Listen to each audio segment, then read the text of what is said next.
दोन्ही रचना गायल्या.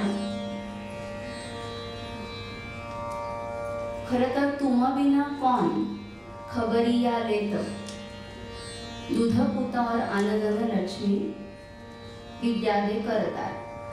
ह्या बंदिशीचं कुठे डॉक्युमेंटेशन मिळत नाही, पण परंपरागत किराणा घराण्यात आम्हाला शिकवण्यात आलेलं आहे. माझे गुरुजी पंडित अच्युत अभ्यंकर यांनी साधारणपणे 90-92 सालच्या सुमारास आम्हाला शिकवायला घेतलं. तर किराणा घराण्यामध्ये गायकीच्या दृष्टीने मी शिकलेला हा पहिला राग. आणि जी दुसरी बंदिशी आहे मौंदर बाजोरे, ती सदारंगांची बंदिश आहे. कारण त्याच्यामध्ये सदारंग हे नाव आहे. आपल्या शास्त्रीय संगीतामध्ये सदारंग आदारंग ही दोन खूप मोठी नावं आहेत, ज्यांच्या शेकडो बंदिशी लोक अजूनही गात आहेत. तर त्याच्यामध्ये सदारंगाचा उल्लेख आहे, पण ही बंदिश सुद्धा कुठेही डॉक्युमेंटेड लिहिलेली नाही. त्याच्यात दोन विषय असू शकतात की सदारंगांची स्वतःची बंदिश असावी किंवा सदारंगांना डेडिकेट केलेली बंदिश असावी.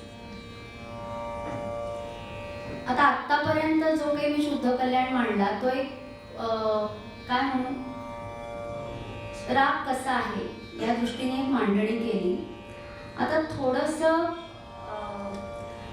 म्हणजे मी गाताना नीट गायले की नाही ही परीक्षा कशी होणार. म्हणजे परीक्षेला बसलेलो नसतो आपण, पण तरी सुद्धा कुठलंही गाणं आपण जेव्हा परफॉर्म करतो तेव्हा ती एक कलाकाराची परीक्षाच असते की त्याने आतापर्यंत काय अभ्यास केलाय, काय रियाज केलाय, काय विचार केलाय, त्याचं ते प्रस्तुतीकरण असतं. पण जर परीक्षा आपण मानली तर आहे आणि नाही तर नाही.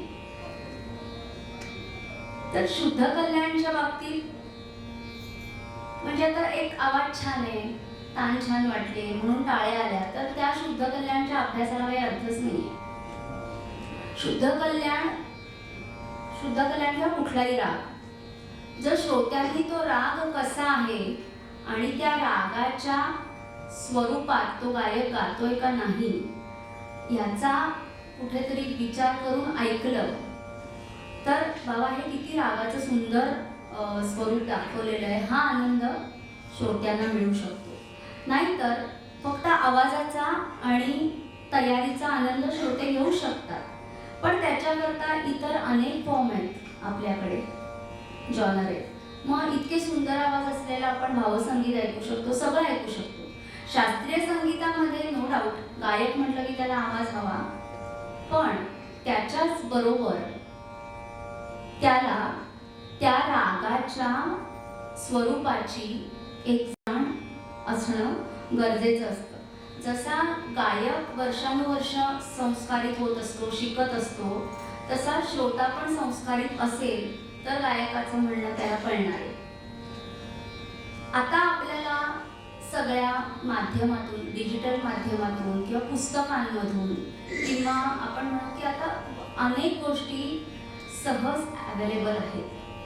पण जेव्हा या नव्हत्या त्या काळामध्ये पंडित विष्णू नारायण भातखंडे यांनी त्यांची चाललेली प्रॅक्टिस, ते बॅरिस्टर होते, ती सोडून त्यांनी भारतभर भ्रमण करून कुठे कुठे कोणते गायक अमुक एक पर्टिक्युलर राग कसा गातायत, त्यात काही फरक येतो का, ग्वाल्हेरला कुठला गायक गातोय, आणखी मुंबईला कुठला गातोय, कलकत्त्याला कसा गातोय, त्याच्यात काहीतरी एकवाक्यता आहे का, नाही तर तिथला शुद्ध कल्याण वेगळा, इथला शुद्ध कल्याण वेगळा, असं काही आहे का. ह्याच्यासाठी त्यांनी भारत भ्रमण केलं. अनेक बुजुर्ग गायकांकडून त्या रागाच्या गोष्टी समजून घेतल्या, त्या डॉक्युमेंट केल्या आणि त्या गोष्टी त्यांना ज्या मिळाल्या, कारण ते पूर्वीचे गायक सुद्धा म्हणजे त्याला तितके तयार नसायचे, पण ते स्वतः वकील असल्यामुळे त्यांनी येणं प्रकारे त्यांच्याकडनं त्या काढून घेतल्या गोष्टी. आणि त्या आता शुद्ध हे आपलं जे शास्त्रीय संगीत आहे हे अमूर्त आहे. अमूर्त म्हणजे काय, इथे सारे दाखवता येत नाही काहीच. किंवा सारे गप धसा आणि मग सानी ध प मग रेसा घ्यायचंय का साधं प ग रेसा घ्यायचंय, मग ध आणि नी, हे कुठेही अमूर्त आहे सगळं, असं दाखवता येणार नाहीये. पण त्याचं एक काहीतरी डॉक्युमेंटेशन हवं, जेणेकरून त्या सगळ्या गायकांच्या रागांच्या प्रस्तुतीमध्ये किंवा विचारामध्ये एकवाक्यता येईल. याच्यासाठी त्यांनी कॉन्फरन्सेस भरवल्या मोठ्या मोठ्या गायकांच्या, आणि त्या त्या रागांचं म्हणणं प्रत्येक गायकाचं ऐकून त्याचं एक त्यांनी डॉक्युमेंटेशन केलं. हा फार मोठा क्रांतिकारी विचार होता त्यावेळेचा. आणि ते डॉक्युमेंटेशन कसं करायचं, आता हा सारेगम, आता आपल्याला वाटतं की पुस्तकात सारेगम लिहिलंय किंवा सारेगपला खाली कुठले बोल आले की बाबा ते त्याचं नोटेशन. तर नोटेशन हा जो प्रकार आहे, त्याची लिपी बनवणं गाण्याची, हा मुख्य काय म्हणून त्यांचं हे योगदान आहे की त्यांनी बऱ्याच बंदिशी, बऱ्याच रागांची चलनं अशी डॉक्युमेंट करून ठेवली की आता 100 वर्षांनी आपल्याला त्या रागाचा एक बेसिक आराखडा मिळू शकतो. बेसिक आराखडा म्हणेन मी पुस्तकातून, कारण गुरुशिवाय पर्याय नाहीये, कारण ही कलाच तशी आहे. मग हे करताना त्यांनी काय केलं, आता शुद्ध कल्याण हा एखाद्याला पुस्तकातनं समजावायचा असेल तर तो कसा समजावायचा, तर नुसते नोटेशन रागाचं चलन लिहिलं बाबा सारे गप रे वगैरे, ह्यानी काय कळणार आहे तो कसा गायचा.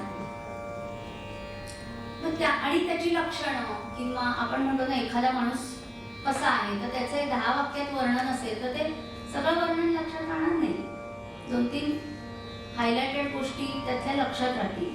मग त्यांनी काय केलं की रागाच्या ज्या महत्त्वाच्या गोष्टी आहेत त्या कशा जतन कराव्या, तर त्याचं त्यांनी काव्य बनवलं. त्याला आपण म्हणतो रागाची लक्षणं त्यांनी त्या काव्यामध्ये किंवा त्या बंदिशीमध्ये सांगितली की जेणेकरून ती लक्षणं तो राग गाताना सांभाळली गेली पाहिजे.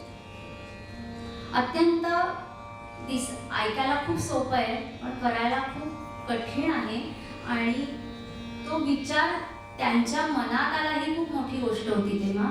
आज अगदी भूप यमन पासून खट तोडीपर्यंत सगळ्या रागांची त्यांनी लक्षणं इथं करून ठेवलेली आहे.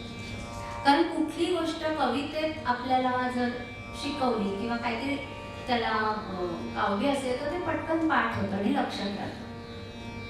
आता शुद्ध कल्याणचं मी एक लक्षणगीत, परवाच भातखंड्यांची पुण्यतिथी होती तर त्यांना डेडिकेट करायला म्हणून पण, आणि रागाचा एक प्रवेश करण्याच्या दृष्टीने मी ते म्हणून दाखवते. त्यांनी स्वरचित त्यांची सगळी लक्षणगीत आहेत. त्यातलं हे एक जगतारातलं